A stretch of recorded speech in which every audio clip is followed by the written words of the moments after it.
तुम्ही स्मरणाला आला.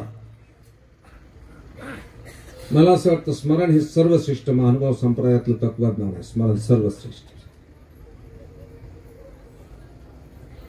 चहू प्रकारे स्मरण बोलिले हृदया लिंगुनी एक प्रहर दिला नेमुनी.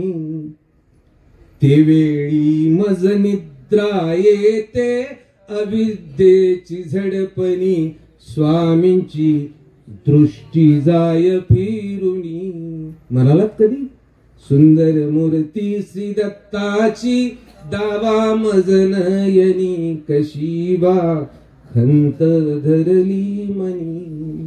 कधी म्हटला चहू प्रकारे स्मरण बोलिले हृदया लिंगुनी एक प्रहर दिला नेमुनी. एक प्रहर दिलेला, त्या प्रहराचं स्मरण केलं. ते वेळी मज निद्रा येते अविद्येची झडपणी स्वामींची दृष्टी जाय फिरुनी. त्याच त्या वेळेला आम्ही झोपलेलो असतो. बघा ना तुम्ही. पश्चात प्रहरी उठी जे तो सारस्वत का देवता हृदयासी. आणि त्यावेळेला आम्हाला खणखणीत झोप आलेली असते. बघा तर स्मरणाचं भेटच झालेली नाही. कारण त्याच वेळेला सर्वज्ञ तुमच्याकडे पाहणार असतात. नित्य नरकातल्या जीवांची सुद्धा वेदना दुःख त्या काळात थांबवल्या जातो. त्याच वेळेला तर आम्ही ठिकाणावर नसतो. बघा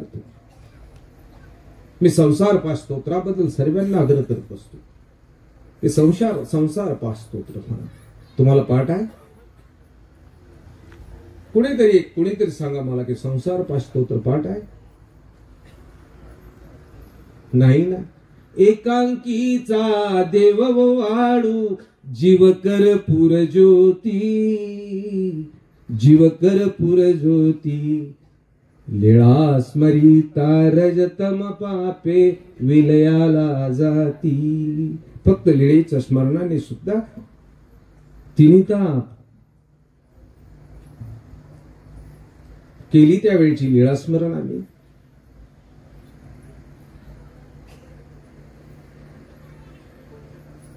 नाही ना.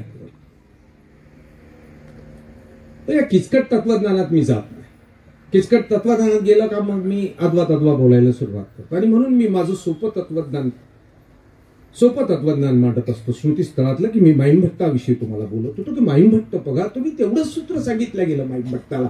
सृष्टीमध्ये कवने करणे मुंची जे ना एक परमेश्वर तोच परमेश्वर निर्वेव निराकार असे प्रकृपा असे सावेव साकार होय अवतारे आपुले सन्निधान दे ते दास्य मोचा.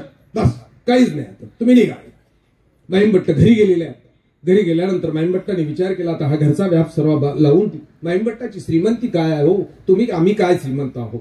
एक दोन भाज्या खाल्ल्या तरी बोटं चाटत बाहेर येतो आणि नाग मेथीची भाजी दातातून काढतो. काय श्रीमंती तुमची बावळ्यासाठी. काही नाही. अरे 60 भाज्या जेवणाला एका ज्याच्या होत्या त्याच्या पेवामध्ये धान्य होतं की 4 महिने लागत होते त्या पेवातलं धान्य काढायला. ही श्रीमंती होती.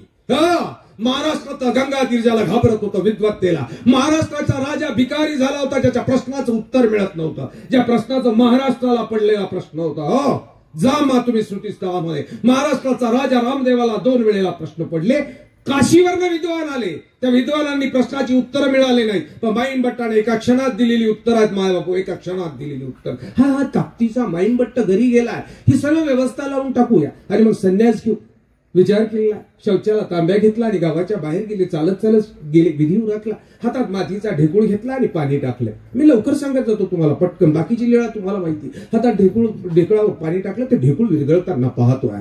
ही बुद्धिवंताचं काम आहे. इतक्या मातीच्या ढेकळाकडे पाहणं सुद्धा गमतीचं आहे ना. त्या ढेकळाकडे पाहत होता. ढेकूळ विरघळत होतं आणि मनात विचार केला की माणसाचं जीवन तसंच आहे. मृत्यूचा एक थेंब पडला की ती विरघळून जात असतं. बस मृत्यूचा एक थेंब पडला की विरघळणार आहे. मी असंच विरघळणार आहे. आता पटकन घरी जातो. व्यवस्था लावतो. एक 8 दिवसात दीक्षा घेऊन टाकू. 4 पावलं गेला. 8 दिवस कशाला गेले सांगू. तुमचं करा मी चाललो. अजून 10 पावलं गेला. त्याने सांगितलं कसं काय जाईल मी घरी. रस्त्याने चालताना जर मला एखादा सर्पदंश झाला माझा मृत्यू झाला तर. हातातला लोटा फेकला आणि माईंभट्ट मात्र आता अनुसरणाच्या दृष्टीने निघालेले आहेत. अनुसरण घेतल्यानंतर गंगा तीराला माईंभट्ट थांबलेला नाही. कारण या गंगा तीराला माईंभट्टाची ओळख होती. काही चेष्टा करणारी होती आणि काही सत्कार करणारी होती. माईमभट्ट बघा तुम्ही फक्त एकच टोक पाहिलं माईमभट्टाचं, ते टोक पाहिलं, अजून हे टोक पाहायला आम्ही आलेलो नाही. आम्ही आमच्या सूत्रांची सुद्धा अर्थ आमच्यासारखी केलेली आहे. हो, आमच्यासारखी केलेली. 1-2 वेळा या ते आठवी जे वंदे दिवस जाऊन त्याच्या या सूत्राचा अर्थ आम्ही आमच्यासारखा लावला. हो, काही नाही बघ, 1-2 गाठे केले तरी होत असतं. हे वेड्या 1-2 वेळा आठवीचे वंदे दिवस जाऊ, रिकामा दिवस जाऊ द्यायचा नाही म्हणून आळस देता श्री चक्रपाणी महाराज, श्री गोविंद झालंच. हे भावड्या 1-2 वेळेला तुला कळतंय?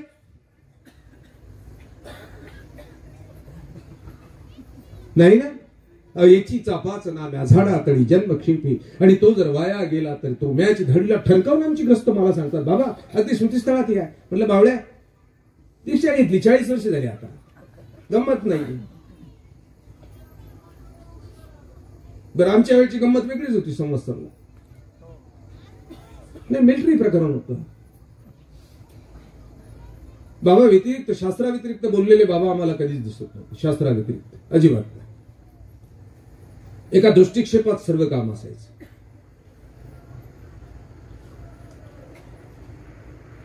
बरं, आम्ही अनाधिकारी काका मार्गात, आम्ही अनाधिकारी पहिल्यापासून अशीच. आमच्या टिकाटिपाण्या झाल्या आणि काही झाल्या तरी आम्ही अनाधिकारी आहोत तसे झाले, त्यात काही बदल होणार नाही. आम्हाला जेवण जात नव्हतं. परमार्गाची भाकर अमृततुल्य असते, पण आम्हाला अक्कलच नव्हती ही भाकर अमृततुल्य आहे. धकतच नव्हतं संध्याकाळी. मग आम्ही त्याचे पांडव करायची. तेव्हापासून कृष्ण आवडतो मला. पांडव करायची, काला मोडायचा, भाजी टाकायची, पांडव करायचे, असे 5 गोळे करायचे. भीम सर्वात मोठा, मग नंतर धर्म, मग नंतर अर्जुन, मग नकुल आणि मग सहदेव, असे 5 पांडव करायचे. आणि मग भीमदादाला हातात घेऊन खेळायला सुरुवात करायची. म्हणजे माझ्याबरोबरची सगळी मोठी मंडळी आहे, मीच त्यांच्या मागे राहिलो. म्हणजे तरळगावचे बाबा म्हणजे त्याच कालखंडात आहे, तो चिचोंडीकर बाबा त्याच कालखंडात आहे, खामणेकर बाबा तेव्हाच होतो, आमचे हंसदादा खामणेकर तेव्हाच होतो. मला असं वाटतं अजून आताचे कवीश्वर कुलाचार्य मोहनदादा ज्यांना कारंजी झाली तेव्हाच होतो, हंसदादा खामणेकर तेव्हाच होतो, साधेराज बाबा म्हणून मोठी माणसं आहेत ते तेव्हाच होतो. ही सगळी मोठी माणसं, पण आम्ही अनाधिकारी. मग तो भीमदादा मोठा गोळा हातात घ्यायचा, असं खेळायचा 5-6 जणांनी. आम्ही बस खेळणं झालं का गप्पा मारता मारता फटकन तोंडात फेकायचा आणि गटकन गिळायचा. बस खलास, एक संपाला. पाणी पिले की परत खेळायला सुरुवात करायची. दुसरा नंबर यायचा धर्माचा. मग तो धर्मराजा खेळायचा हातामध्ये, इकून तिकडे तिकून इकडे, परत लढाई की पटकन तोंडात फेकायचा, गिळलाच संपला. पांडव एकदाची गिळले की रात्र संपली आपली. अनाधिकारी होतो, पण संवत्सरने एक पावित्र्य दिलं, त्या मातीनं जीवन दिलंय. लक्षात घ्या, आज काही सुख समृद्धी असेल त्या मातीच्या आणि त्या शिस्तीने दिलेली आहे, त्या दृष्टिक्षेपानं दिलेली आहे. काय बोलत होतो आपण? कुठे होतो? अरे माईमभट्ट, पण कुठे गेलो होतो नेमकी?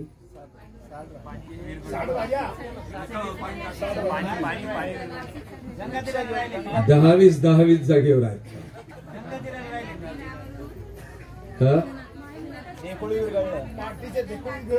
शाबास. एका थेंबाचा विचार केला. मातीच्या ढेकळावर पडल्या विरघळणारे माणसाचं जीवन असू जाय ना, मृत्यूचा एक थेंब पडला का विरघळणार आहे.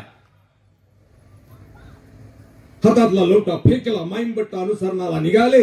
अनुसरणाच्या वेळेला विचार केला, मी या गंगा तीराला जर राहिलो ना, मला तर सर्व विचार ओळख आहे, चांगली भिक्षा देतील, माझा आचार होणार नाही, काही नावं ठेवतील, काही नावं ठेवतील. असं तुम्ही दीक्षा घेतलीत ना, सुनाने काढून दिलं का, पोराने काढून दिलं का, कटाळला का, कर्ज झालं का, पोरापोरींना पोचणं झालं नाही का, पोरीचं लग्न झालं, तुम्ही दीक्षा घेतली, नाना पंचायती करतील, काही तुमचं स्वागत करतील की संसाराचा त्याग करून याने दीक्षा घेतली म्हणून. हो, माईमभट्ट विचार करायला लागले. आणि माईमभट्टाने सर्वज्ञ चक्रधर महाराजांना विचारलं, प्रभू गंगा तीर माझं ओळख, की मला गंगा तीर सर्व ओळखतंय, मी सिद्धपूरला जाऊ, श्री गोविंद प्रभू बाबांकडे जाऊया. सर्वज्ञांनी होकार दिला आणि माईमभट्ट आता रिद्धिपूरच्या दिशेनं निघाले. माईमभट्ट निघाले, मायबाप तुम्ही रिद्धिपूरच्या दिशेनं कधीतरी जा, माईमभट्टासारखे जा. माईमभट्ट विचार करायला, श्रीप्रभू बाबांना काय आवडतंय, तुमचं आवड नाही, तुम्ही खराब करून टाकलं, तुम्ही काही श्रीप्रभूंना खाऊ घालायला लागली. बस गोविंद प्रभू जयंती आली का काका, ती गोडीशेव कुठून आणली पाहिजे, नाही म्हणे ते शेंगुळ गुड्डे त्यांना आवडत होते, गोविंद प्रभू जयंतीच्या दिवशी सर्व उपहाराला तीच. मी म्हणलं कोणी सांगितलं गोविंद प्रभू आवडत होते? अजिबात काही संबंध नाही गोविंद प्रभू बाबांचा, काही संबंध नाही, गोडीशेवचा काही संबंध नाही, गणेश शपथ घेऊन सांगतो काही संबंध नाही. अहो चावी ती थुंकी ती आवड, ते चावून थुंकायचे, तर मग शेंगुळ गुड्डे आवडत होते का? चावून थुंकत का कोणी? श्रीप्रभू बाबांना आवडलेले पदार्थ म्हटलं तुम्ही शोधले नाही, तुम्हाला गोडीशी आवडते सर्वात महत्वाची. बस पूर्वीचा खाऊच होता. मावले भेटायला आले कोणीतरी, बघा तुम्ही मुरमुरे गोडी शेव डाळ्या याच खाऊ होता ना, त्याच्यामुळे तुम्ही आताही गोडी शेवच घेऊन पळायला लागली. नाही रे बाबा. श्री माईंभट्टांनी विचार केला. श्री प्रभू बाबांकरता गुळाची भेली घेतली, दुरुडी ठेवली, पूजेचं साहित्य गेलं आणि माईंभट्ट आता त्या रिद्धिपुराच्या त्या वेशीजवळ आली. विचार करायला लागले, श्री प्रभू बाबांची भेट कुठे होणार आहे. विचार करायला लागले. काही क्षण विचार केला आणि समोरनं मातंग येत होता. बघा तुम्ही मातंगाची ओळख ओळख आहे समाजानं ठेवलेली मातंगाची. माईंभट्टांच्या लक्षात आलं हा मातंग आहे. माहिती होतं हो. समोर त्याच्या गळ्यात मडका आहे, पाठीमागे झाडू आहे, मातंग. तरी माईंभट्टांनी मात्र त्या मातंगाशी संवाद साधलेला. कधीतरी साधा उपदेशी मंडळी, तुमच्या आमच्यातला संवाद कमी झालेला, आपल्यातला विसंवाद वाढलेला. आम्ही संवाद साधत असताना मानवा म्हणून संवाद साधा. हा माईंभट्टाचा संवाद त्या मातंगाशी झालेला. बघा माईंभट्ट त्या मातंगाला विचारतात, महात्मे हो, मला श्री गोविंद प्रभू बाबा कुठे भेटतील सांगाल? ए मानत्या आमच्या भाषा, ए काळ्या, ए फुटक्या आमच्या भाषा, मानभाव मानभावाचे उपदेश. ए बावड्या काही करतात. अरे माईंभट्टाचा आदर्श बघा. महात्मे हो मग गोविंद प्रभू बाबा कोठ भेटतील सांगाल? हा समजलाच नाही मातंग. याला वाटलं आपल्याला कोण महात्मा म्हणणार आहे. अवघ्या जगानं आपल्या तोंडावर थुकलंय. आपली सावली कोणी पडू दिलेली नाही. आपल्याला महात्मा कोण म्हणणार. माईंभट्ट तो तुरु मातंग निघालाय. आता माईंभट्टानं परत आवाज दिला, महात्मे हो मला श्री गोविंद प्रभू बाबा कुठे भेटतील सांगाल का? आता लक्षात आलं. मातंगाच्या चटकन मागे आला. सुरक्षित अंतर कर उभा राहायला हात जोडली आणि खाली मानेनं तो श्री गोविंद प्रभू बाबांच्या 2-4 साल लिळा त्याने माईंभट्टांना सांगून टाकला. बघा तुम्ही वराडीचं दैवत होतं ते. तिथं मातंगांना सुद्धा पाणी देणारा श्री गोविंद प्रभू महाराज आजही मातंग विहिरीने जिवंत आहे. होती घटना मातंग विहिरीची आज आहे. तो मातंग 2-4 लिळा श्री माईंभट्टांना सांगत होते आणि माईंभट्ट मात्र त्या भिक्षा म्हणून स्वीकारत होते. बघा मातंगाच्या लक्षात आलं, अरे चुकलंय आपलं. आपण बोलत असताना श्री प्रभू बाबांच्या लीळा सांगत असताना कोणी ऐकलं तर आपली जीभ छाटला जाईल, आपल्या कानात गरम शिस उठला जाईल. घाबरला मातंग खाली मानेनं सांगितलं, अहो आत्ता जिथे होते म्हणून बोटाने केला आणि खाली मानेनं मातंग निघाला. माईंभट्टानं डोक्यावरची दुडी खाली ठेवली आणि जाणाऱ्या मातंगाला हात जोडले आणि हात जोडून त्या जाणाऱ्या मातंगाला हात जोडले आणि महात्म्या तुझ्यामुळे माझ्या देवाचा पत्ता मला मिळाला. मला देव कुठे मिळेल. माईंभट्ट गावात तो. बघा तुम्ही माईंभट्टाची एक एक गोष्ट समजून घ्या. आता गावात आले, श्री प्रभू बाबांना भेटले, तो गुळाचं ती भेली अर्पण केली, पूजा साहित्य अर्पण केलं. श्री प्रभू बाबांना विनंती केली, प्रभू मला तुमच्या सान्निध्यात राहायचंय. आणि आता माईंभट्ट मठामध्ये आले. पराकोटीची ही नम्रता आहे. मला मंदिरात आलेल्या कुणामध्ये एवढी नम्रता दिसत नाही, कारण माझ्यातच नम्रता नाही. मी नेहमी म्हणतो माझ्यातच नम्रता कमी पडलेली. आम्ही मात्र माईंभट्ट बघा मठात गेला आणि मठात मात्र ती माऊली काम करताना दिसली. माईंभट्ट तिच्याजवळ गेली. ही अबाईसा आचार्य श्री नागदेवांची आई अबाईसा जवळ गेले, दंडवत केले, हात जोडले. अबाईसून पाहिलं गंगा तीराचा मैया चटकन उभी राहिली हात जोडून. माईंभट्टानं मात्र डोळ्यात पाणी आणलं आणि सांगितलं, बाई मजे मठीचा व्यापार द्या, मला या मठातला व्यापार द्या. श्री प्रभू बाबांचा व्यापार मला द्या. अबाई सरसैले बाबा रे, तुला मी काय व्यापार देईन, काय सांगेन मी तुला? माईंभट्टानं नम्रतेनं सांगितलं, आई या मठीचा शेणपुंजा भरावयाचा व्यापार. या मठातला शेणपुंजा आहे, राख आहे चुलीतली, झाडून जो पुंजा जमा होणार आहे तो भरावयाचा व्यापार मज द्यावा. पराकोटीची नम्रता आहे. तुम्ही पाहिलेला माईंभट्ट आणि स्मृतिस्थळातला माईंभट्ट, ही नम्रता बघा. आणि तिथे व्यापाराला माईंभट्ट राहिले. अखंड श्री प्रभू बाबांच्या सेवा दशात राहिलेले माईंभट्ट. अहंकाराचा एक स्पर्श झाला तरी माईंभट्टाची श्री गोविंद प्रभू बाबांनी अहंकार निवृत्ती केली होती. तुम्ही काय म्हणताय हो? थोडीशी गोष्ट केली तरी तुमची पाटीलकी मंदिरात येऊन दाखवत असता.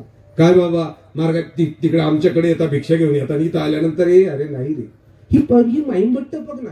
तुम्हा लोकांना जसंच्या तसं स्मृतिस्थळ प्रत्येक घटनेत समजून सांगितलं तर तुमच्यात सुद्धा हा माईंभट्ट जन्माला आल्याशिवाय राहणार नाही. नाहीये ना. निघाले आचार्य श्री नागदेवांनी आणि माईंभट्टांनी ठरवलं की श्री प्रभू बाबांना दुटी आणायची.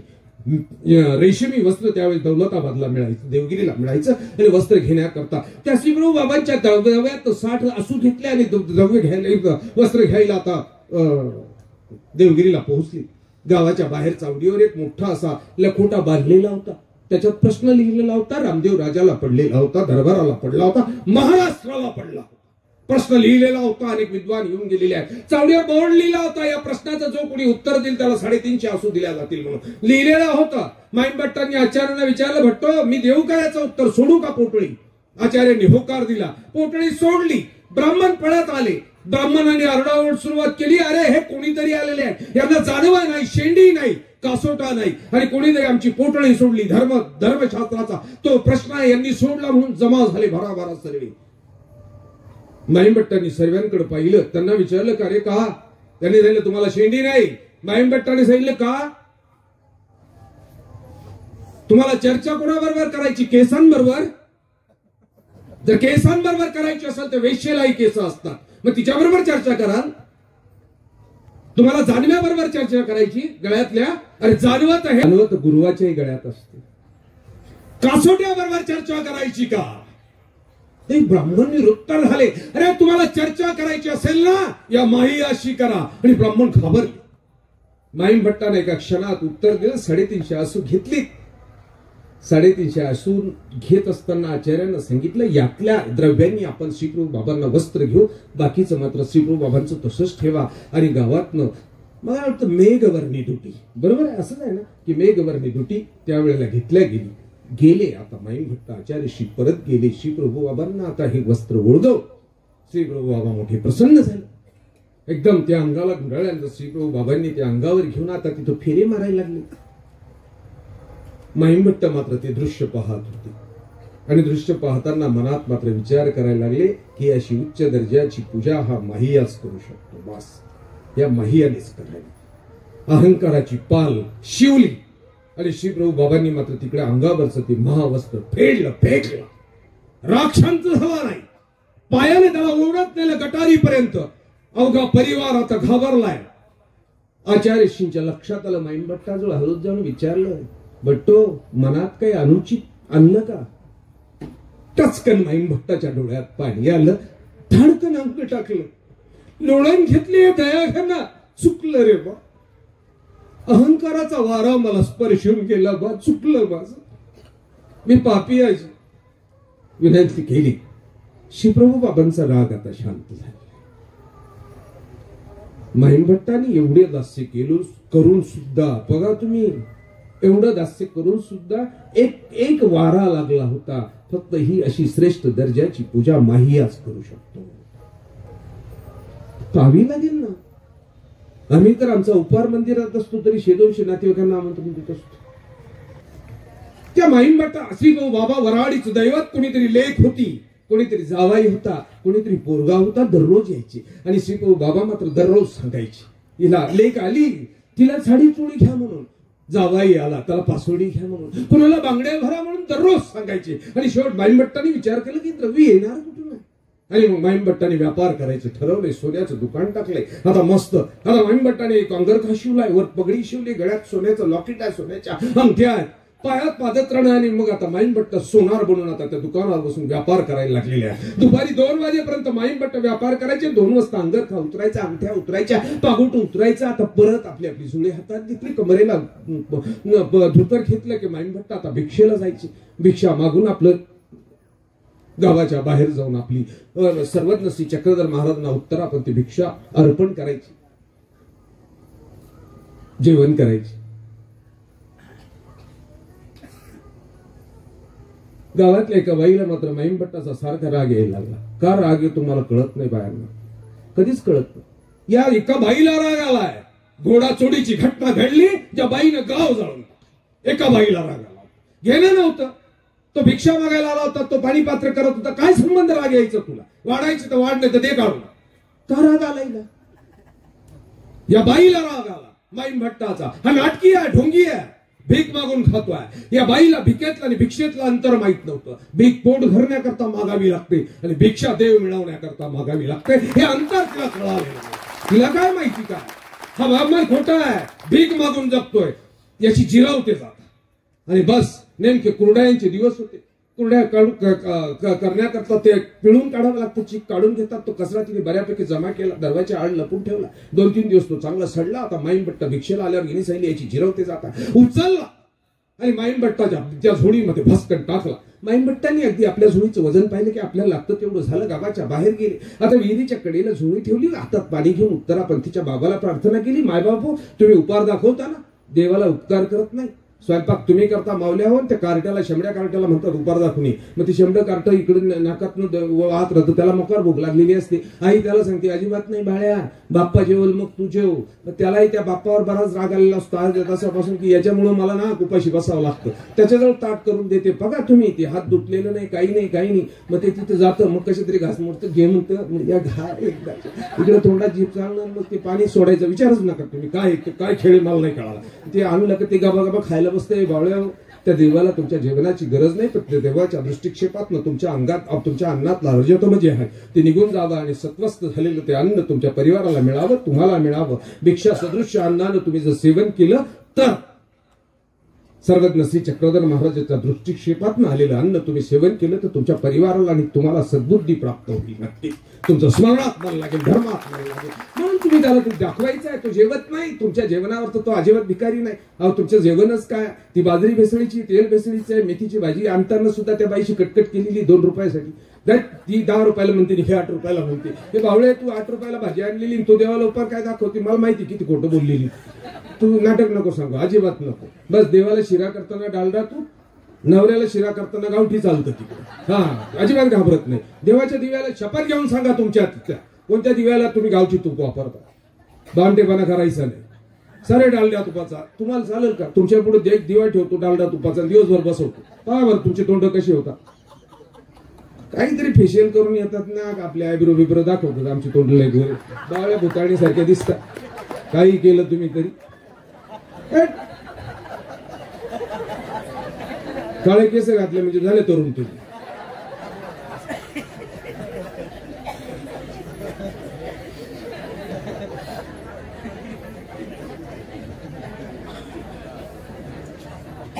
तुमच्या गावाला बोलून चूक करू नका. मी निघून गेल्यावर गाव तुमच्यावर उलटल. कुठून आणलं म्हणून मानभाऊ गेल्याच. नाट्य विहिरीच्या काठावरती झोळी ठेवली, उत्तरापंथीच्या भावाला प्रार्थना केली आणि इकडे राजमठाच्या आवारात श्री प्रभू बाबा खेळ क्रीडा करत होते. इथे श्री प्रभू बाबा विचार करत होते, अरे आता माझा माईया काय जेवेन रे, सडलेलं अन्न झोळीत आहे. श्री प्रभू बाबा आता दुडू धावत निघालेले आहेत. ज्या विहिरीच्या कडेला ती झोळी ठेवलेली ना, श्री प्रभू बाबांनी जाता जाता त्या दृष्टिक्षेप आपला त्या झोळीवर टाकला. सडलेल्या अन्नाचं अमृततुल्य अन्न झालं आणि आमच्या माईमभट्टाने अगदी आनंदानं जेवण केलं. ही पाहावं लागेल आम्हाला जाऊन तिथे. बघा तुम्ही याच माईमभट्टांचा शेवट पा. एवढा धर्माचरण केलाय, एवढा धर्माचरण केलाय. आणि माईमभट्टाचा शेवट बघा. तळेगावला माईमभट्ट होते, शेजारीच होते. अंतकाळ कळाला, अंतिम क्षण प्रवृत्तीला होता. प्रकृती आता लक्षात यायला लागली काय होते. त्याने सांगितलं की मला रिद्धी बोलणार आहे. माईमभट्टाला घ्यायचं 5-7 किलोमीटरचं अंतर. कसं नेणार? क्षणभर पाहिलं, क्षणानं विचार केला, असो पुसली देहीन बा. नक्की नाही. कमरेला अंगठी होती. पटकन गावात पळत गेली. सोनारला सांगितलं, हे दादा दे रे बा पैसे, मला रिद्धीपूरला जायचं. सोनाराकडनं पैसे घेतले, भाड्याची पालखी केली, माईमभट्टांना टाकलं आणि पालखी आता रिद्धीपूरच्या दिशेनं निघाली. आचार्यश्रींना कळालं, अवघा मार्ग बाहेर आलेला तर राजमठाच्या बाहेर आला. पालखी ठेवली. माईमभट्टांना बाहेर पालखीतनं अलगद काढलं. प्रवासाच्या थकव्यानं आता श्वास लागला होता. अंथरुणावर आता माईमभट्ट झोपलेल्या आचार्यश्री उशाजवळ बसले. परिवार सर्व उभा होता. थकव्याचा भर कमी झाला आणि माईमभट्टांनी आता आचार्यश्रींचा हात हातात घेतला आणि सांगितलं, भट्टो निघळावर पाय ठेवा, इथे कपाळावर तुमचा पाय ठेवा. आचार्यश्री हातावर नाही भट्टो, निढळावरी श्री चरण तो गोसावी यांचा. कपाळावर पायच जगायचं असेल तर तो घुसावी यांचं. आचार्यांनी कपाळा डोक्यावर हात ठेवला. काही क्षण मधली गेली. खळकंडोळ्यातला अश्रू माईंभट्टाच्या ओघळला. जमिनीवर पडता पडता शब्द बाहेर आली, भट्टो माझं देव होईल का हो? माईंभट्ट अंतिम क्षणाला एवढं सेवादास्य कडकडीत करून अवघ जीवन देवाला देऊन सुद्धा शेवटचा प्रश्न आहे माईंभट्टाचा. मायबापो, हा प्रश्न आला का रात्रीची झोप येत नाही. ज्या माईंभट्टांना सुद्धा शेवटच्या क्षणी प्रश्न पडावा एवढं करून काय गंमत आहे? आम्ही तर काही न करता सुद्धा देवावरच रुसत असतो. खूप देव धर्म केला, कुठं कामी आला?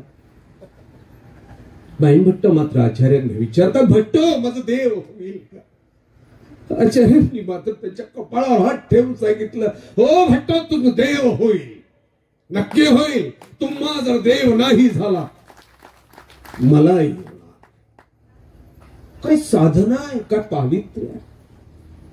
कधीतरी माईंभट्ट या नजरेने, या दृष्टिकोनातून आपण पाहिली नाही ना पाहिली. आम्हाला पाहावं लागणार आहे. स्मृतीस्थळातली एक एक घटना, ती केशिराज वासांची, ती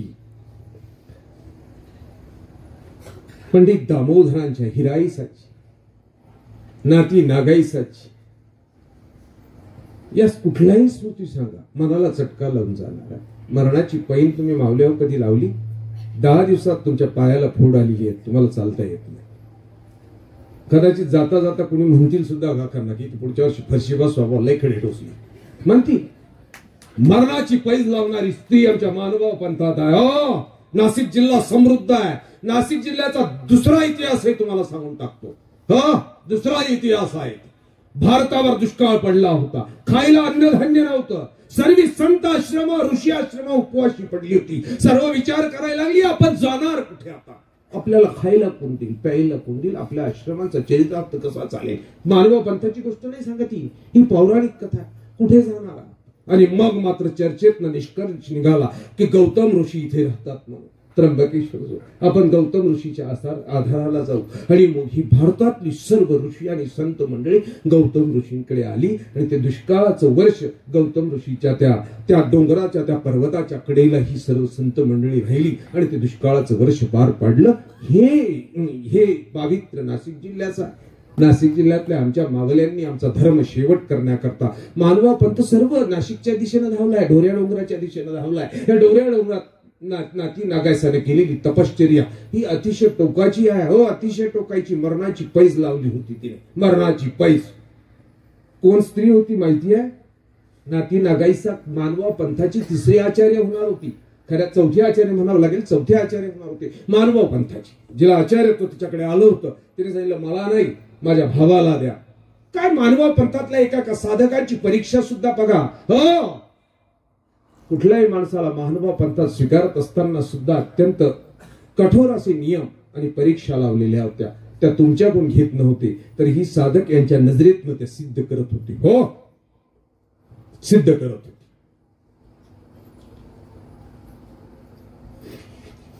काय झालं, श्रुती अनेक दिवसापासून सांगितलं नाही आणि तिची भीती वाटते, त्यामुळे काही नावं विसरून गेलोय मी. आता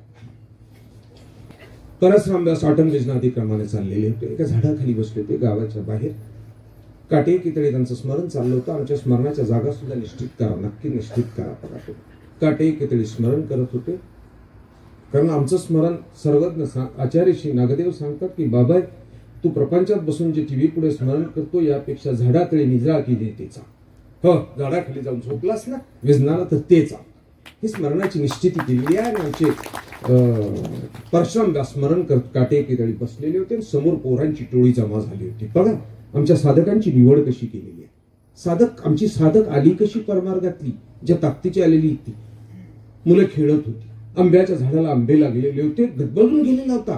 पोरं हातात दगडे घेऊन आंबे पाडायसाठी कार्यक्रम जोरात चाललेला होता. दगड मारत होती, आंबे पडत होते. पण वर एकदम झाडाच्या वरच्या फांदीला एक आंबा होता. शाखेला आला होता, पिवळसर दिसायला लागला होता. पोरांची नजर गेली आणि तो आंबा पडण्याकरता आता यांचा उत्साह दुणावला. दगडावर दगड मारले जात होती, पण आंबा पडत नव्हता. मुलं कंटाळली, आंबा पडला नाही आणि कंटाळलेली मुलं आता घराकडे निघाली. सापडेल तो आंबा घेऊन निघाली. मात्र या पोरांमधला एक पोरगा मात्र सारखी दगड मारतच होता, थांबलाच नाही. मुलं निघून गेली तरी याचं दगड मारायचं काम चालू होतं. एक दगड बसला आणि हा आंबा खाली टपकन पडला. पोराला आनंद झाला, भारतीय महायुद्ध जिंकल्याचा आनंद झाला. आंबा उचलला आणि आता घराकडे निघाला.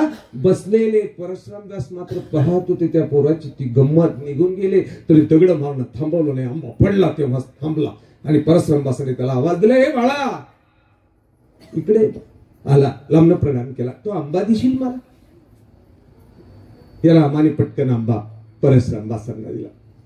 बाळा नाव काय बा तुझं? रामा. तुझ्या वडिलांची माझी भेट घ्यायची. हो बा. अरे परशुरामदास त्या रामाला घेऊन त्याच्या वडिलांकडे गेले. वडिलांशी 2 धर्माच्या गोष्टी बोलले आणि सांगितलं, हा पोरगा माझ्याकडे काही दिवस पाठवा, काही धर्माच्या गोष्टी मी याला शिकवेल. आणि आता रामा यांच्याबरोबर ठेवलं. रस्त्याने चालताना काही धर्माच्या शास्त्राच्या, ब्रह्मविद्या शास्त्राच्या वरच्या गोष्टी सांगत होतो त्याला परशुरामदास. प्रश्न निर्माण झाला होता, हा राहीलच का, हा अनुसरेनच का? म्हणून शास्त्राचा जो गाभा आहे महत्वाचा, तुम्ही मध्येच विचारताय निर्वचन महावाक्य अशी जी श्रेष्ठ वचनात ही मात्र सांगितलेली नव्हती की हा पुढे काय करेल सांगता येत नाही. आणि मग नेमका वांबोरीचा मुक्काम होता आणि तो परशुरामदासांना फणफणीत ताप आलेला होता. तापेनं शुद्ध हरपली, रामा सेवा करत होता. तापेनं शुद्ध हरपली आणि आता त्या तापेत ते बरळायला लागलेले. रामाने इकडं तिकडं पाहिलं, हे बरळताय. इकडं तिकडं पाहिलं, पटकन त्याला दगड सापडलाय आणि त्या चुन्याच्या चुनखडीने आता तो जे बरळत असलेले एक एक शब्द लिहित होता. ते बरळत होते, लिहित होता. पूर्ण भिंत रंगली. इकडे मात्र परशुरामदासाचा ताप आता हळूहळू कमी झाला होता. डोळे उघडले आणि उघडताच त्या भिंतीवरची ती महावाक्य, ब्रह्मविद्या शास्त्राचा तो मतितार्थ गाभा तो वाचायला लागला. आणि त्या रामाकडे पाहिलं. रामा हे कोणी लिहिलं? हात सोडले रामाने. गुरुजी तुम्हाला ताप आला होता आणि ज्वराच्या भरात तुम्ही बरळत होता, ते मी हे लिहून काढलं. तर रामाला आपल्या हृदयाला कंटाळलं आणि रामाला सांगितलं, रामा हा ईश्वर हेच आहे तुला शास्त्र सांगण्याचा. आणि तेव्हापासून महानुभाव पंथ हे रामाला पेठे हरिवास पेठे हरिवास म्हणून त्याला उपाधी मिळाली. बघा, पेठे हरिवास की जे पेटीत कडीकुलपात, जे अंतःकरणाच्या कडीकुलपात जे शास्त्र बंद होतं त्या ईश्वर कृपेने ती बाहेर आलं. त्या पेठे हरिवासाची बघा तुम्ही, ही मानव पंथाच्या आचार्य परंपरेतली मंडळी आहे. काय गंमत आहे. नाती नागाईसा पैज लावते हो, पैज लावते ही नाती नागाईसा परशुरामदासांबरोबर. मला स्मृतीचं आवडायचं कारण आहे की मी निफाडला, माझी कुलपरंपरा ही निफाडची. मला सुरुवातीला मात्र निफाडबद्दल आकर्षणही नव्हतं फारसा आणि स्मृतीबद्दलही नव्हतं. पुजारी आपल्याला काय करायचं? नाती नागाईसानं मात्र मरणाची पैज लावली परशुरामदासाबरोबर. हो, परशुरामदासाबरोबर मरणाची पैज लावली नाती नागाईसा. संक्रांतीचे दिवस पुढे येत आहे. त्र्यंबकेश्वरच्या वरच्या डोंगराच्या कडेला उभे राहिला. आता जातायत लोक. मला नेहमी भीती वाटते. आता त्या ढोऱ्या डोंगराच्या दिशेने जाणाऱ्या लोकांबद्दलची भीती वाटली की बाबा रे, ढोऱ्या डोंगराला पर्यटन स्थळ निर्माण करू नका. ते पर्यटन स्थळ नाही, ते रडण्याची जागा आहे, ती प्राश्चिताची जागा आहे, ती मरणाची जागा आहे, देवाला भेटायला जायची जागा आहे. मी म्हणेल हो, ढोऱ्या डोंगर हा देवाला भेटायची जागा आहे. तुम्हाला देवाला भेटायला जायचं का? ढोऱ्या डोंगरात जा. कारण आमची साधक देवाला भेटायला गेली होती. ढोऱ्या डोंगरात उभा राहून देवाला सांगितलं, ए दया घना, ये बा आम्हाला घ्यायला. नाती नागाईसानं पैज लावली परशुरामदासांबरोबर की आपण याच जागेवर पुनश्च भेटायचा. ठरलेल्या वेळेला, ठरलेल्या तारखेला तिथी ठरली, वेळ ठरली आणि दोघं 2 दिशेला गेलेली आहे. जो कोणी अगोदर जाईल देवाला तो पैज जिंकणार होता. जो देवाला भेटायला अगोदर जाणार तो पैज जिंकणार होता. निघाले, दोन्ही बाजूला गेले. नाती नागाईसा सप्तशृंगी गडाकडे गेली. सप्तशृंग ज्या डोंगराला 7 शिंग आहेत त्या डोंगराच्या बाजूला नाती नागाईसा गेल्या आणि इकडे ढोऱ्या डोंगराच्या दिशेनं परशुरामदास गेलेले आहे. ते दिवस गेले. आता हळूहळू त्या दिवसाच्या जवळ आली. त्या दिवशी बरोबर परशुरामदास दुपारच्या वेळेला त्या जागेवर येऊन उभे राहिलेले आहेत. नाती नागाईसाची वाट पाहत आहेत. आता येईल. आता सूर्य अस्ताला निघाला. तर सावल्या लांबल्या पाखरं घराला निघाली होती. संध्याकाळची चाहूल लागलेली होती. परशुरामदासाच्या हृदयाची ठोके चुकायला लागली होती. नाती नागाईसा अजून आले नाही. सूर्य अस्ताला गेला आणि परशुरामदासाच्या दुःखाचा बाल फुटला, आक्रोश मांडला. नाते जिंकले ग, जिंकलेस तू, जिंकले, मी पराभूत झालो. आणि परशुरामदास आता त्या सप्तशृंगीच्या डोंगराच्या दिशेनं निघाले. दऱ्याखोऱ्यामधनं शोधत होते, प्रत्येकाला विचारत होते की इथे कुणी आमची साध्वी पाहिली होती का. फिरत होते, गुराखी भेटले. गुराख्यांना विचारलं, का रे बाबा, एक साध्वी होत्या, तुम्ही पाहिलं का. त्या गुराख्याने सांगितलं, महात्म्य हो, ती होता का तो आम्ही नेलो. ती स्त्री होती का पुरुष आम्हाला माहित नाही, परंतु एक होता त्याचा देह गेला, सुसूर्चा केलेली आहे. परसंबासांच्या लक्षात आलं, ही नाती नागाईसाच आहे. का साधना केली होईने, स्वतःचा पुरुषत्व का स्त्रीत्व सुद्धा समोरच्याला ओळखू येत नव्हतं. ही तपसाधनेची पावित्र्यतेची जोड बघा ना केवढी आहे. स्वतःचं स्त्रीत्व उच्छेदून टाकलं होतं, पुरुषत्व उच्छेदून टाकलं होतं. समोरच्याला लक्षातच येत नव्हतं स्त्री का पुरुष. परसंबासांनी आक्रोश मांडला. इकडे तिकडे पाहिलं, एका दगडावर लिहिलं होतं, एक शिन्नस्थळी असे. गलबललेल्या परसंबासाने चटकन जाऊन त्या पाषाणाखालची सिन्नस्थळी काढली. आजही महानुभाव पंथात ही सिन्नस्थळी आहे. नाती नागायसाची सिन्नस्थळी आहे. मरणाची पैज लावून चिटकणारी नाती नागायसाच्या संप्रदायात आहे. त्या संप्रदायाच्या त्या इतिहासाचं, हे जाज्वल्य इतिहासाचा जर आम्ही अभ्यास जर करणार नसलो माय बापू, तर आम्हाला त्या सूत्राचा आणि सर्वज्ञांच्या त्या लीळेचं पावित्र्य कसं कळेल. ती लीळा जगली कशी. तुम्हाला लीळा वाचून चालणार नाही, तुम्हाला लीळा जगायची. तुम्हाला लीळा जगता आली पाहिजे. तुम्ही जगत ना, तुम्ही वाचता. तुम्ही जगा. जगलात का, अश्रुपाक तुमच्या डोळ्यातनं झाला पाहिजे. नक्की होणार आहे. एका आसवाची किंमत आहे देवश्री चक्रधर महाराजावर, काहीच नाही वेगळं. लक्षात घ्या. भागवत कथेमधले मी नेहमी लोकांना सांगतो की भागवत कथेतल्या सुदामाची कथा तुम्ही लोकांनी ऐकली आहे आणि प्रत्येक जण म्हणतो बस काही नाही. श्रीकृष्णनाथाने एक पोह्याची मुठभरून घेतली, तोंडात टाकली आणि सुदामाला सोन्याची नगरी देऊन टाकली.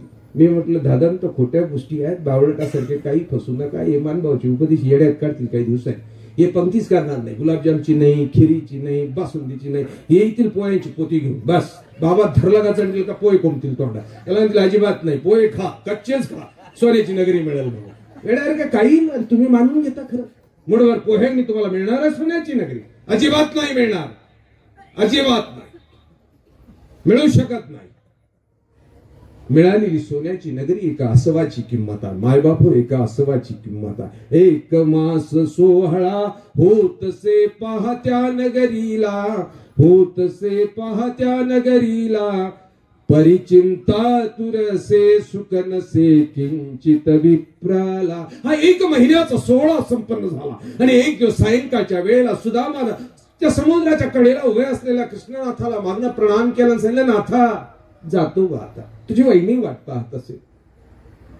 आवाज असायची. कन्हैया मागे वळाला, सुदामाच्या खांद्यावर हात दिला, डोळ्यात डोळे घातले, सांगितलं सुदामा थांबला असतास, खूप दिवसानं आला बा. सुदामानं खाली मान घातली. काहीसा वेळ गेला. कृष्णनाथ परत समुद्राच्या दिशेनं पाहत होते आणि सुदामानं विचारलं, कन्हैया माझ्या अनेक दिवसाच्या प्रश्नाचं उत्तर देशील बा. कन्हैयानं होकार दिला, हुंकारानं होकार दिला आणि सुदामा विचारला, कन्हैया सांदीपनीचे आपण दोघं शिष्य बा, दोघांनी वेद अभ्यास सोबतच केला. तुझ्यापेक्षा काही पटीने मी जास्त चांगला केला. तू राजाचा मुलगा खोडकर होतास. दोघांनी एकाच वेळेला संदीपनी गुरूंच्या आश्रमातनं बाहेर निघालो. तू द्वारकेच्या दिशेने गेला आणि मी माझ्या राज्याच्या दिशेने गेलो. बघणारे दोघांमधला बदल बघणार.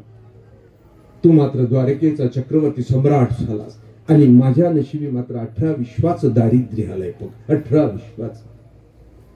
मुलांची पोटं भरू शकत नाही आणि बायकोला अंग झाकण्याकरता वस्त्रही देऊ शकत नाही. ज्या राज्यात आहो ना ते कालयवनाचं मुस्लिमाचं राज्य, तिथे भिक्षाही नाही, कोणी पूजापाठी करत नाही. कुठलं कर्म केलंय बाबी की 18 विश्वाचं दारिद्र्य माझ्या नशिबी आलं? कर्माशिवाय होत नाही का नाही? या कर्माचा सिद्धांत मी ऐकतोय. कर्माशिवाय होत्यास कुठलं कर्म केलं का नाही आम्ही? लक्षात घ्या.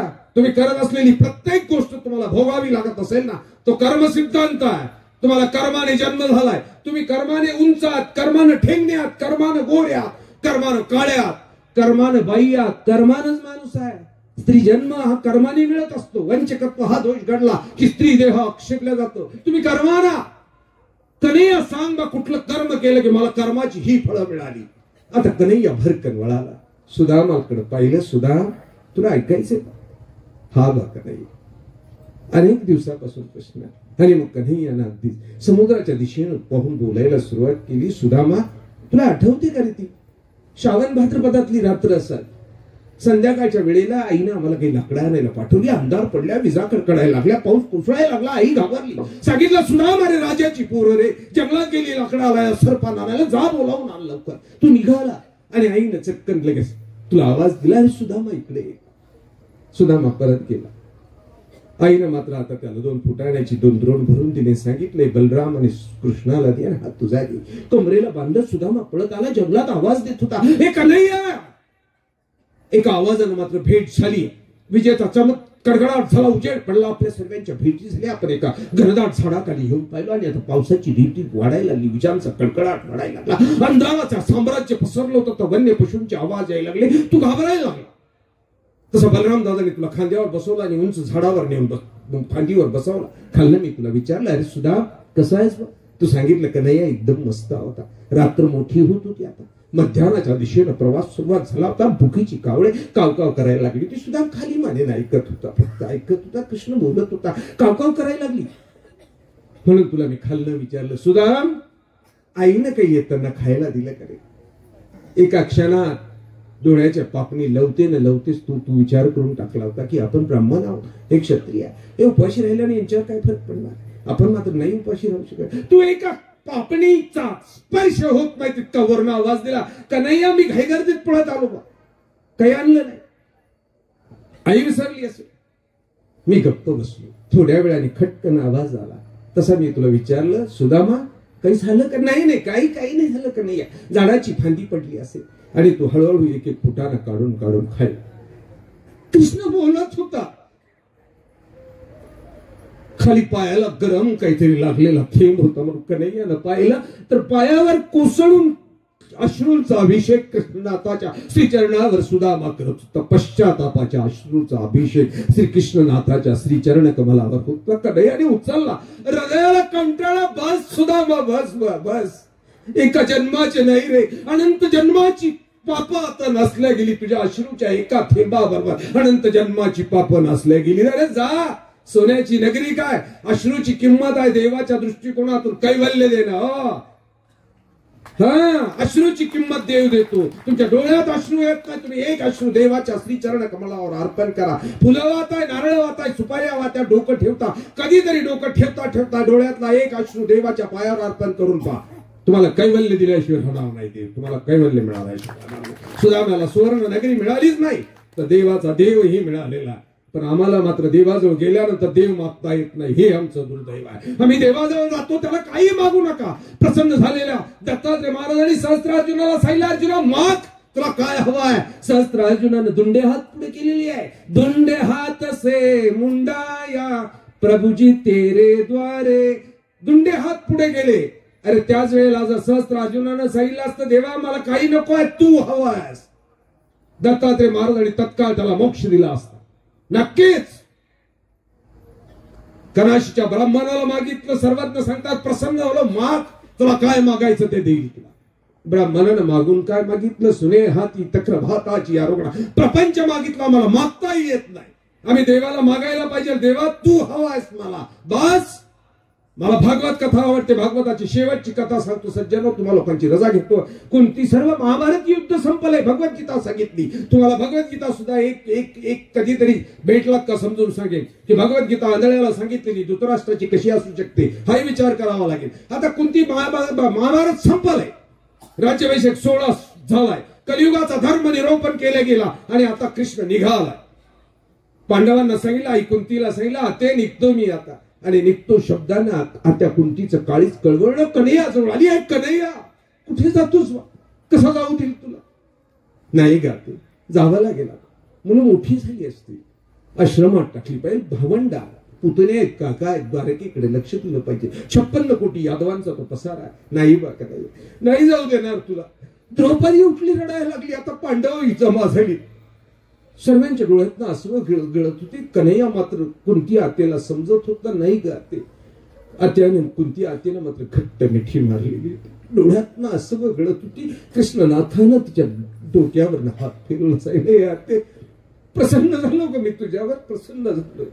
तुझ्या आसवांनी हा कन्हैयाला बुडाला समुद्र याला घाबरून मागे सरकला होता.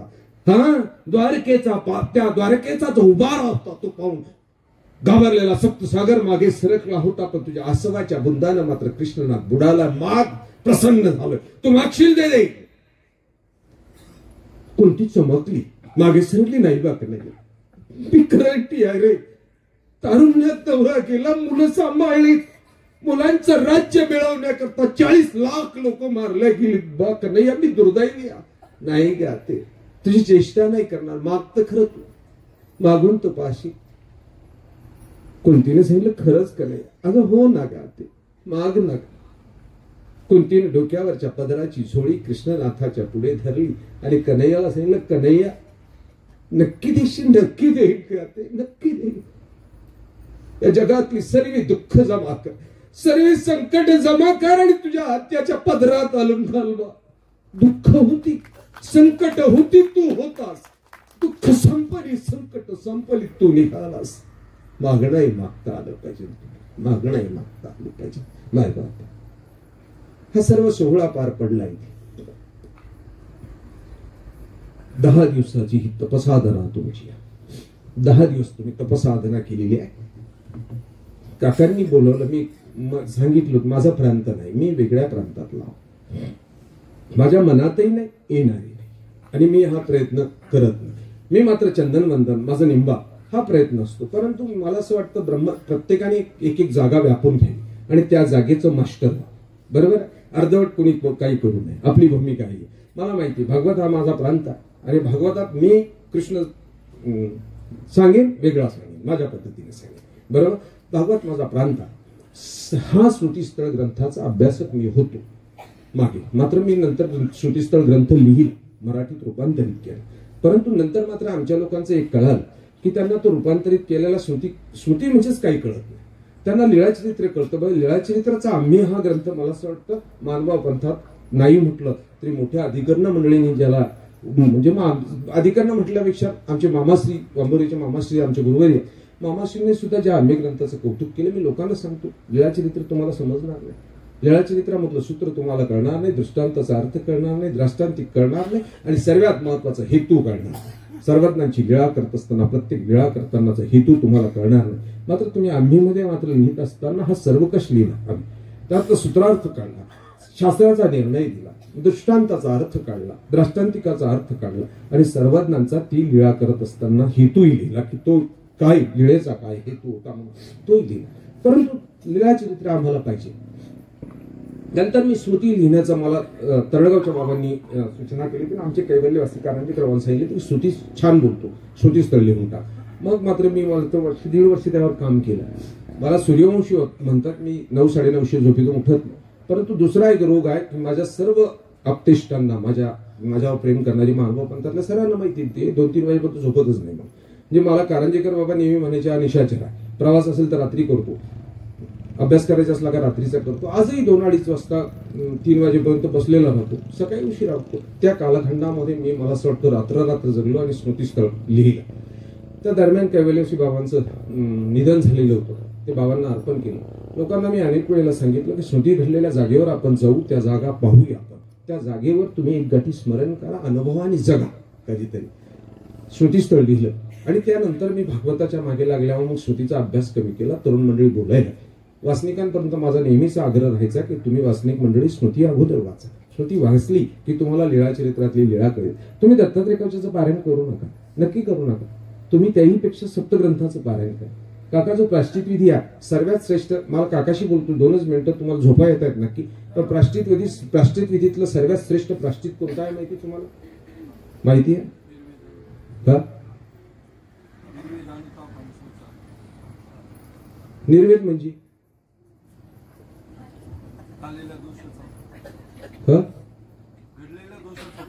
अनुताप म्हणजे सर्वश्रेष्ठ प्राश्चिताचा ग्रंथ आहे आमच्या मानव पंथातल्या सप्त ग्रंथातला रिद्धिपूर्वण नावाचा जो ग्रंथ लिहिला गेला प्राश्चिताकरताच लिहिला गेला. मनुष्यान्नाचा दोष निवारण करण्याकरता. हा चंद्रवदना बाळी अंगी श्यामकांता सावळी जे ते प्रतिपाळी वनवाणी ते तुम्हार जेव. हा पंडित विश्वनाथ बाळापूरकरांच्या आज्ञेनं रिद्धिपूर वर्णन जन्माला आलं. सांगितलं नारायण दास हो, काव्याची माला श्री प्रभू बाबांच्या श्री चरणकमलाला अर्पण करा आणि मनुष्य हननाच्या पातकातनं मुक्त व्हा. रिद्धिपूर वर्णन जन्माला आलं आणि मनुष्य वधाच्या त्या पातकातनं आमचे नारायण व्यास बहाळी मुक्त झाले. हा सप्तग्रंथातल्या ओव्या दररोज तर वाचून पहा. ज्या काव्यापुढे राजा महादेव राजा रामदेवराव भिकारी झाला होता, हे काव्य आम्हाला द्या, नरेंद्राला सांगितलं तर काव्य दे, एका एका ओवीला एक एक सुवर्ण मुद्रिका तुला देईल, पण ती काव्य आमच्या नावावर कर. आमच्या राजे हो, आमच्या कविकुळा बोलू लागेल, आमचं कविकुळ बदनाम होईल असं पैसे घेऊन जर काव्य विकलं तर पराभूत झाला राजा. हे काव्य रुक्मिणी सुरुवात तुम्ही वाचा. तुम्ही रुक्मिणी सर्व वाचताय ना, ते वेगळंच आहे. तुम्ही रुक्मिणी सरळ सरळ सरळ लग्न करायचं म्हणून वाचायला लागले, ते वेगळंच. संतोषाचं कवी नरेंद्राचं रुक्मिणी स्वर वेगळंच आहे. तुम्ही कधीतरी ज्ञानप्रबोध वाचा, कधीतरी वत्साहरण वाचा, शिशुपाल वाद वाचा, कधीतरी याच्या 5 ओव्या तर वाचून पहा, तुम्हाला आत्मशांती मिळते का नाही. पण तुम्ही ते सर्व सोडून देताना भलतं वाचत असता. संसार पाश तुमच्या पाठ नाही. संसार पास म्हणायचा आहे तुम्हाला आता, म्हणा तुम्हाला येतो, म्हणजे मलाही येत नाही म्हणून मी तुम्हाला म्हणतो.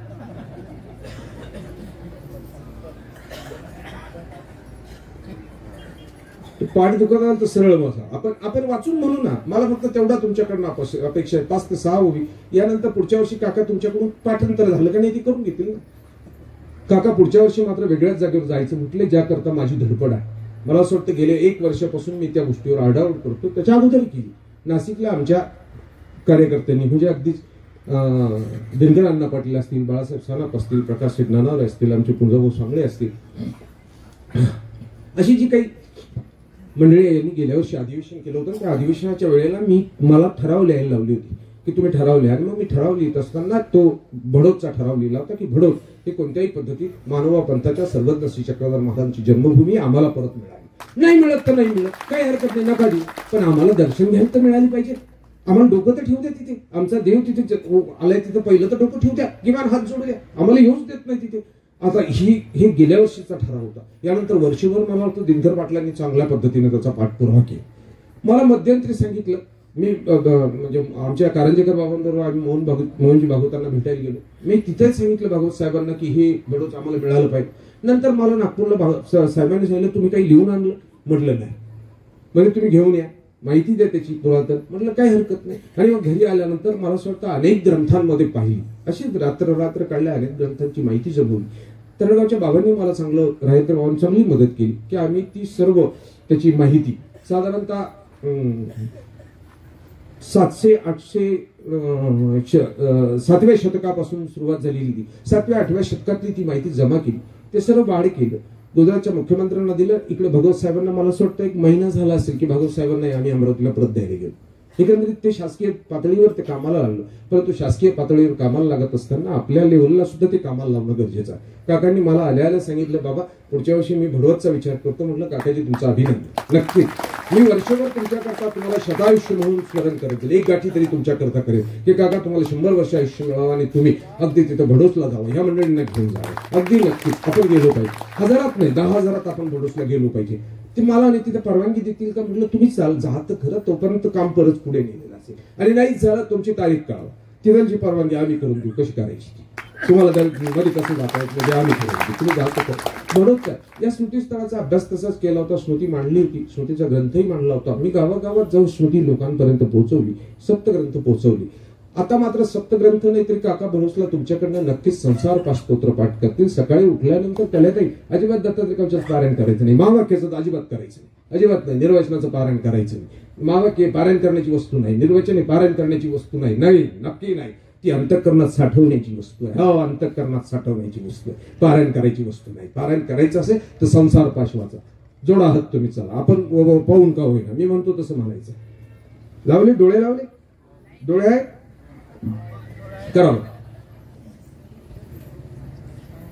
मी पाहणार आहे तुमच्याकडे, ज्याचे डोळे उघडे तेवढे मी पाहणारच त्याच्याकडे.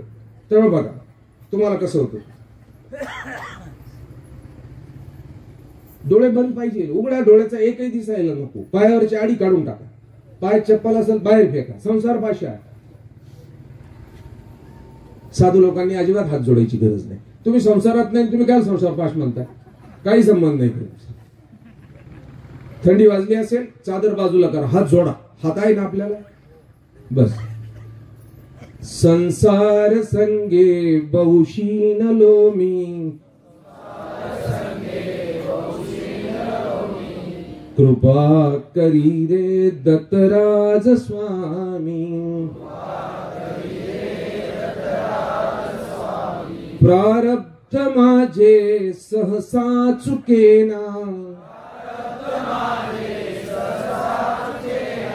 तुझ विन दत्ता मज कंठवेना, नाना विकारी स्थिरता नये रे, त्याचे निसंगे भ्रमती भले रे, अपूर्व कार्य मन हे विटेना, तुझ विन दत्ता मज कंठवेना, माया प्रपंची बहु गुंतलो रे,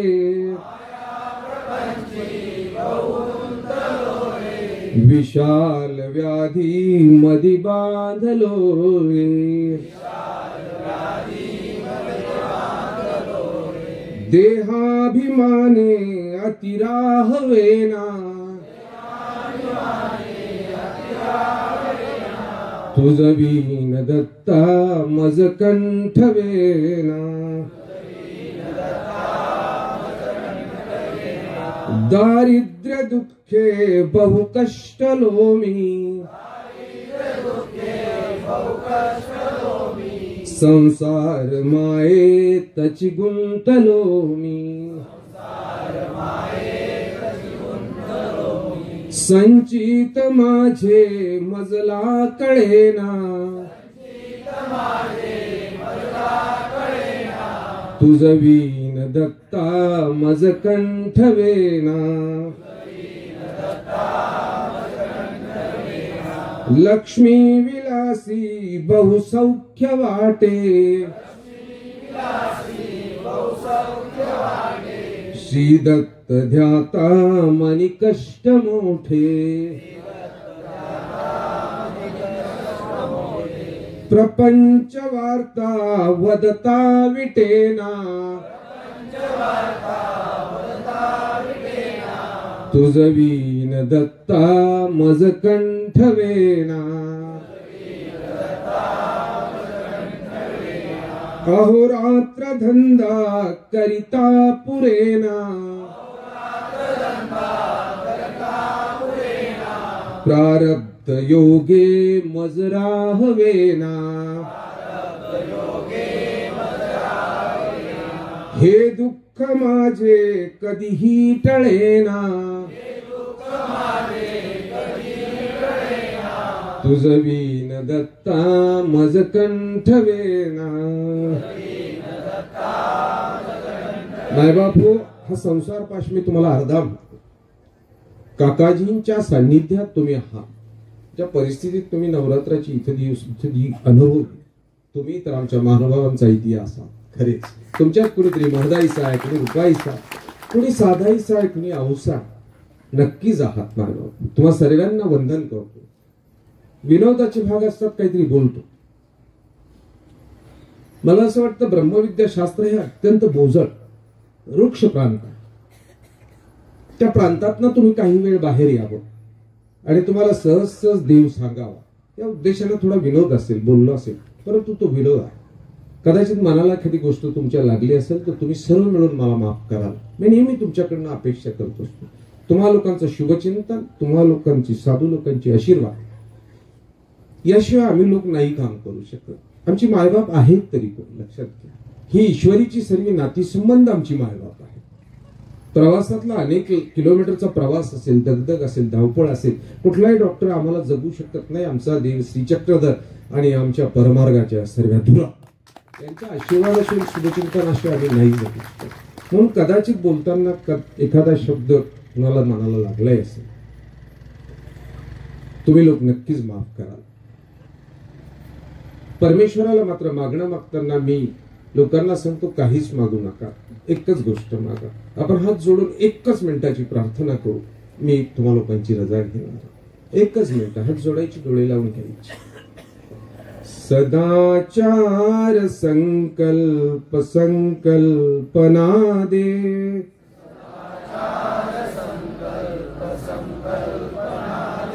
सदाचार संकल्प संकल्पना दे,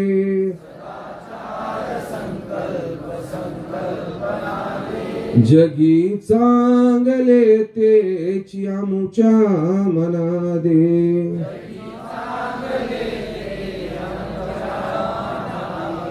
हळुवार उठती सुख दुःख लहरी, हळुवार उठती सुख दुःख लहरी,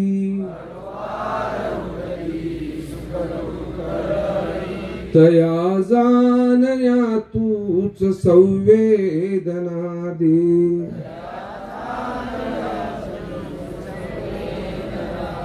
सदाचार संकल्प संकल्पना दे,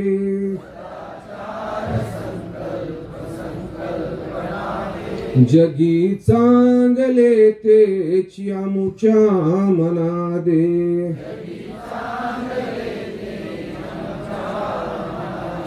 जगी चांगले तेची आमुच्या मना दे.